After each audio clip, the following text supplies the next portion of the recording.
Forget simple vacations, Dipper and Mabel's trip to Gravity Falls turned into something way stranger. Could a kids' cartoon really be hiding clues to a shared multiverse? Since the show ended, fans have been connecting symbols, timelines, and cameos. What they found goes beyond fun Easter eggs. Let's expose how Gravity Falls might be the key to a collapsing universe. And here we have rock that looks like a face rock. The rock that looks like a face. Does it look like a rock? No, it looks like a face. Is it a face? It's a rock that looks like a face. Over here, Google stand! For the 5th time, it's not an actual face. Number 1. Amphibia, the Owl House, and the strange frog versions of familiar faces. Let's talk about two shows closely tied to Gravity Falls, Amphibia and the Owl House.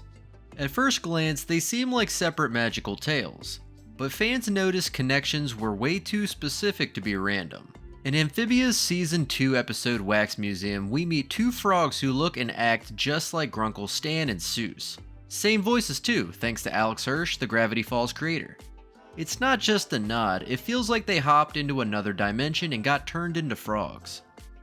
Even wilder, Amphibia's creator, Matt Braley, used to work on Gravity Falls.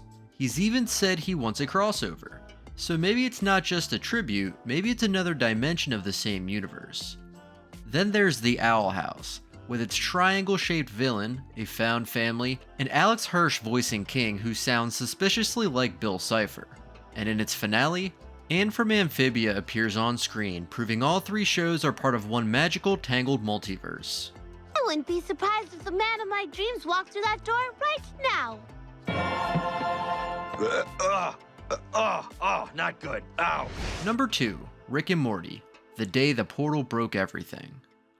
Yes, Rick and Morty isn't a Disney show, but the connections to Gravity Falls are impossible to ignore, and honestly, they're kind of terrifying. In the first season of Gravity Falls, there's an episode where Stan opens a mysterious portal under the Mystery Shack. When he does, a few objects fall through: his coffee mug, his fez hat, and a notepad. Those objects disappear. But in Rick and Morty Season 3, during a scene where Rick's portal gun is going wild, those same 3 objects fall out of a portal in Rick's lab. Same design, same animation style, same objects.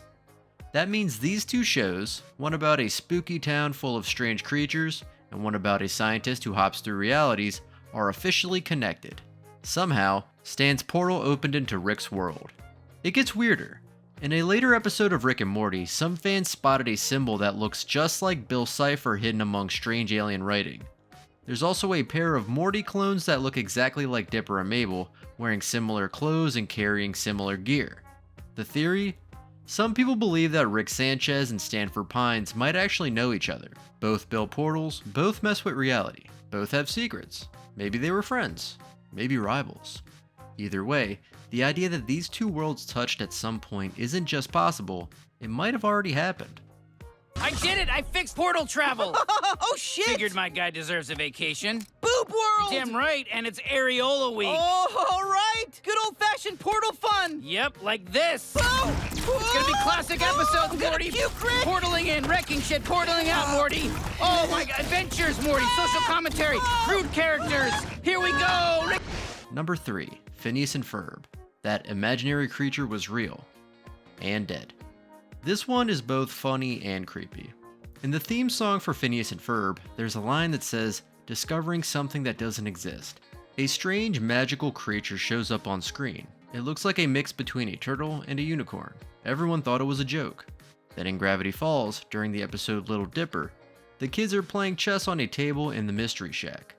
Look closely. The exact same creature, now fossilized and very, very dead, is built into the table. What does that mean? Did Phineas and Ferb find a real creature, and did it somehow wander into Gravity Falls and die? Did they create it by accident? Or did their inventions mess up time and space? There's more. In another Disney show called Big City Greens, there's a claw machine with both Bill Cipher and Perry the Platypus inside. What kind of machine can grab characters from different worlds? This isn't random, it's a pattern. Wanna hear a joke? Here goes. My ex-wife still misses me, but her aim is getting better. Her aim is getting better. You see, It's funny because marriage is terrible. What? Number 4. Star, Wander, and the Bigger Stranger Network.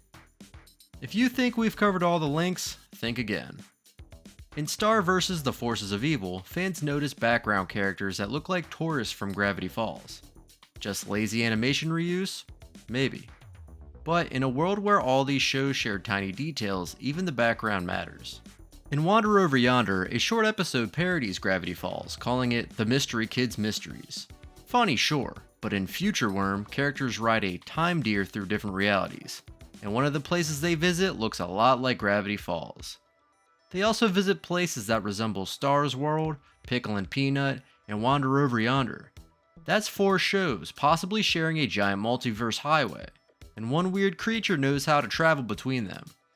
Even shows far outside the Disney bubble have dropped hints. One My Little Pony comic features a girl who looks like Mabel Pines. Another episode is called Rainbow Falls, which sounds like a twin to Gravity Falls. At some point, this stops being a coincidence. Prepare for the wrath of Gideon Glee! Gideon Glee!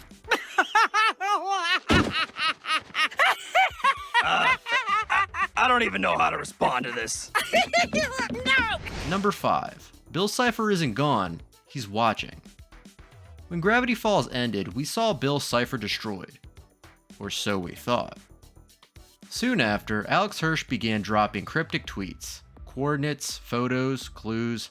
Fans around the world followed them like a real-life treasure hunt. They found hidden journals, messages from the show, even a real statue of Bill buried in the woods. Why would the creators do that after the show ended? Because Bill isn't gone, he's waiting. He shows up in symbols across other shows, in background images, reflections, random posters. He's slipping between worlds. Maybe he never truly died. Maybe you can't destroy something that lives in thought. The final question, are the shows actually connected? Are these just clever in-jokes from writers who love each other's work? Or are we seeing the pieces of a puzzle that's just starting to come together? Too many signs, too many shared characters, too many crossovers. Wait, summer what? Summerween! The people of this town love Halloween so much they celebrate it twice a year. And wouldn't you know it, it's today! Do you always carry that calendar in your pocket? Yeah. Gravity Falls may have been the first show to notice the multiverse, but it wasn't the last. And if the portal is still open, anyone, or anything, could come through. So the next time you watch a cartoon and see a weird symbol in the background, or hear a voice that sounds a little too familiar, remember this. You might not just be watching a new episode. You might be watching another world collide.